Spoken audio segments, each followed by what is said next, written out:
So it happens a lot.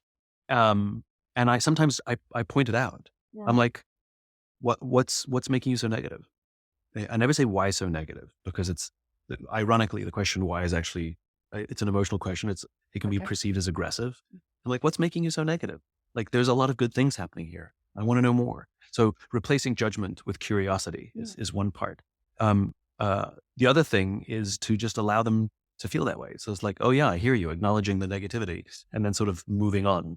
But I also find that being focused on where the future is important. And by the way, not all negativity is bad. People who, are sometimes very often criticized at work because they're always pointing out the problems. And you hear bosses say, don't bring me problems, bring me solutions. It's like, well, if I knew the solution, I wouldn't be coming to you, you know? Yeah. I mean, there's two types of negative Nellies. There's one that is always negative and offers no solution and stands on the sidelines. I don't need those people in an organization. Sure. But the people who constantly bring problems, but they're willing to roll up their sleeves and try and find a solution, those people are extremely valuable inside an organization, because they're helping us see things, cover our blind spots that we're not seeing. And they're willing to roll up their sleeves. So not all negativity is bad. It's what we do with that negativity afterwards. We're willing to work together, or willing to just sort of lean back and lean out. And like I said, I'll say it. I'll say, I don't know what's making you negative. Yeah. Tell me more. Yeah. We in our company have a rule, which is if the reaction is above a 5, it's about something else. Yeah. It's like, why did you leave the fridge open? It's like, clearly not about the fridge. Right. Right. You always leave the fridge open. Okay. Do not react about the fridge. Sure.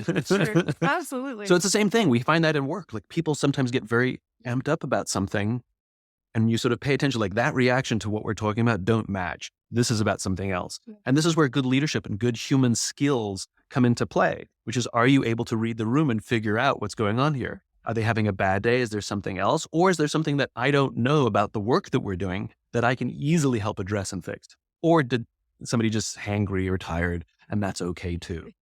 Companies so rarely teach us the human skills of how to have difficult conversations. So if somebody's constantly negative and it is actually bringing you or the team down, how do you address that without making it overly aggressive? How do you address that in a way that they will hear you? Mhm. And so the ability to say, I need to have a difficult conversation with you.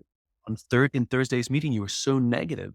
It brought the team's energy down. And I fear that if you continue to bring that negative energy to all of our meetings, that it's going to demoralize the team.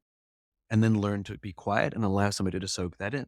Like that interaction, we don't teach that. And so usually it comes out wrong, and usually it escalates, or usually we avoid it. We get passive aggressive at work as well. And so things never get addressed. Mhm. But I think learning the skills of difficult human interaction, but by the way, human interaction is very often difficult, is a massive opportunity for corporate America today.